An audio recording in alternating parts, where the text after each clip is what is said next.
ரிப்பீட்டடாக நீங்கள் கமெண்ட்டில் கேட்டுட்டு இருந்த ப்ரௌனியோட ரெசிபிஸ் தான் இந்த வீடியோவில் அவங்க கூட ஷேர் பண்ணிக்க. ஸோ இதோட குவான்டிட்டி பார்த்தீங்கன்னா ஹாஃப் கேஜிக்குள்ளே மெஷர்மெண்ட் எல்லாத்தையுமே நான் இதில் சொல்கிறேன். ஸோ நீங்கள் வந்து 250 கிராம்ஸ் பண்ணுறீங்க அப்படின்னா அப்படியே இதில் வந்து ஹாஃப் கம்மி பண்ணிக்கோங்க. 1 kg பண்ணுறீங்க அப்படின்னா இந்த ஹாஃப் அப்படியே டபுள் ஆக்கிக்கோங்க. மெஷர்மெண்ட் டீட்டெயில்ஸ் எல்லாத்தையுமே நான் டிஸ்கிரிப்ஷனில் உங்களுக்கு கொடுத்துருக்கேன். வேணும் அப்படின்னா நீங்கள் செக் பண்ணி பார்த்துக்கோங்க. ஸோ நான் ஃபர்ஸ்ட் வந்து 150 கிராம்ஸ்க்கு டார்க் சாக்லேட்டும் 100 கிராம்ஸ்க்கு பட்டரும் எடுத்துருக்கேன். நெக்ஸ்ட் வந்து பவுடர் சுகர். கண்டிப்பாக சுகர் பவுடர் பண்ணி தான் நம்ம ஆட் பண்ணணும். இது வந்து நான் 150 கிராம்ஸ்க்கு எடுத்துருக்கேன். நீங்கள் வந்து ப்ரௌன் சுகர் கூட யூஸ் பண்ணலாம், பட் சேம் மெஷர்மெண்ட் தான். நெக்ஸ்ட் 100 கிராம்ஸ்க்கு மைதா வந்து நம்ம ஃபர்ஸ்டே ஜலிச்சு எடுத்துக்கலாம். அப்படி இல்லை அப்படின்னா நம்ம யூஸ் பண்ணும்போது ஜலிச்சிட்டு தான் ஆட் பண்ணணும். ஸோ லாஸ்டா கோகோ பவுடர் வந்து 40 கிராம்ஸ் எடுத்துக்கோங்க. நான் வந்து இப்போ சாக்கோனட் ப்ரௌனிஸ் தான் சேர்ப்பேன். ஸோ நான் வந்து கொஞ்சம் நட்ஸ்லாம் கட் பண்ணி எடுத்துருக்கேன். உங்களுக்கு என்ன வேணுமோ நீங்கள் வந்து சாக்லேட்ஸ் நட்ஸ் எதுனாலும் யூஸ் பண்ணிக்கலாம். கூடவே 3 எக்கையும் எடுத்துக்கோங்க. ஸோ இப்போ வந்து நம்மளுடைய ஃபர்ஸ்ட் ஸ்டெப்பாக chocolate and Pattarai double boiling மெத்தடில் வச்சு நல்லா மெல்ட் பண்ணிட்டு அதை நல்லா கூல் டவுன் ஆக விட்டுருங்க. கூல் டவுன் ஆனதுமே அது கூட 3 எக்கையும் ஆட் பண்ணணும். கூடவே கொஞ்சமா வெனிலா எசன்ஸும் ஊத்திட்டு நல்லா மிக்ஸ் பண்ணணும். ப்ரௌனிக்கு வந்து பீட்டர் அந்த அளவுக்கு அவசியம் இல்லை, பட் மிக்சிங் ரொம்ப முக்கியம். ஸோ நம்ம விஸ்க் ஸ்பேச்சுலா வச்சு மிக்ஸ் பண்றோம் அப்படின்னாலுமே நல்லா மிக்ஸ் பண்ணோம் அப்படின்னா தான் ப்ரௌனியோட டெக்ஸ்சர் பார்க்கறதுக்கு நல்லா இருக்கும்.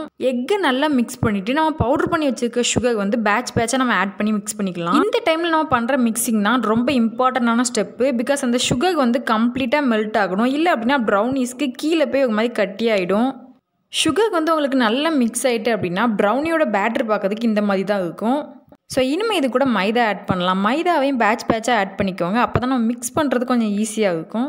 ப்ரௌனியோட பேட்டர் நமக்கு எப்போவுமே கொஞ்சம் திக்காக தான் இருக்கும். ரொம்ப லிக்யூடாக ஆகிடுச்சு அப்படின்னா நம்ம பேக் பண்ணி எடுக்கும்போது நம்மளால் எடுக்க முடியாது. ரொம்ப சாஃப்டாக ஒரு மாதிரி பிஞ்சு விழுந்துடும்.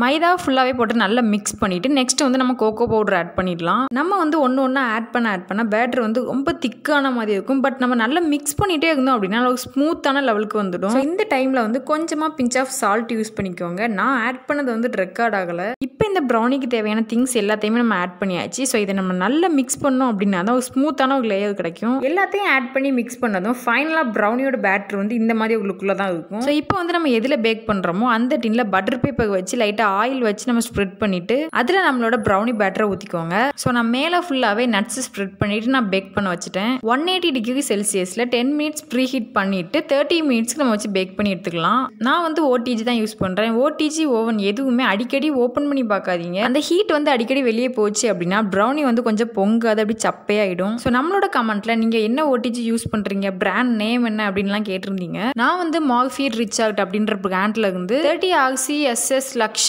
அப்படின்ற மாடல் தான் யூஸ் பண்றேன். 30 மினிட்ஸ் கழிச்சு நம்மளோட ப்ரௌனி வந்து நல்லா பேக் ஆயிடுச்சு. ப்ரௌனி வந்து நல்லா கூல் டவுன் ஆனது தான் அதை நம்ம கட் பண்ணணும். அதில் சுத்தமாக ஹீட்டே இல்லாதப்போ தான் நம்ம அதை பீஸ் போடணும். இல்லை அப்படின்னா ப்ரௌனி வந்து பிஞ்சிடும். நம்ம நட்ஸ் யூஸ் பண்ணியிருந்தோம் அப்படின்னா கட் பண்ணுறச்சா கொஞ்சம் பார்த்து கட் பண்ணணும். பிளைன் ப்ரௌனி அப்படின்னா நம்ம ஈஸியாக கட் பண்ணிக்கலாம். இப்போ நம்ம எல்லாத்தையுமே பீஸ் போட்டாச்சு. ஃபைனலாக நமக்கு சூப் போனால் ஃபஜ்ஜி ப்ரௌனியை ரெடி பண்ணிட்டோம். ஸோ இந்த ஹாஃப் கேஜை நான் வந்து 2 பேக் பண்ணுறேன். 2 கஸ்டமர் வந்து 250 கிராம்ஸ்க்கு கேட்டிருந்தாங்க. ப்ரௌனி செஞ்சு முடிச்சுட்டு நீங்கள் மற்றவங்களுக்கு கொடுக்கீங்க அப்படின்னா மெஷர் பண்ணி கொடுங்க. நீங்கள் வந்து பீஸ் போட்டதுக்கு அப்புறமா பீசஸ் வச்சு நீங்கள் மெஷர் பண்ணீங்க அப்படின்னா தான் அது கரெக்டாக இருக்கும். ஸோ இதே மாதிரி ஒரு இன்ட்ரெஸ்டிங்கான வீடியோவில் நம்ம நெக்ஸ்ட் டைம் பார்க்கலாம். Tata bye bye.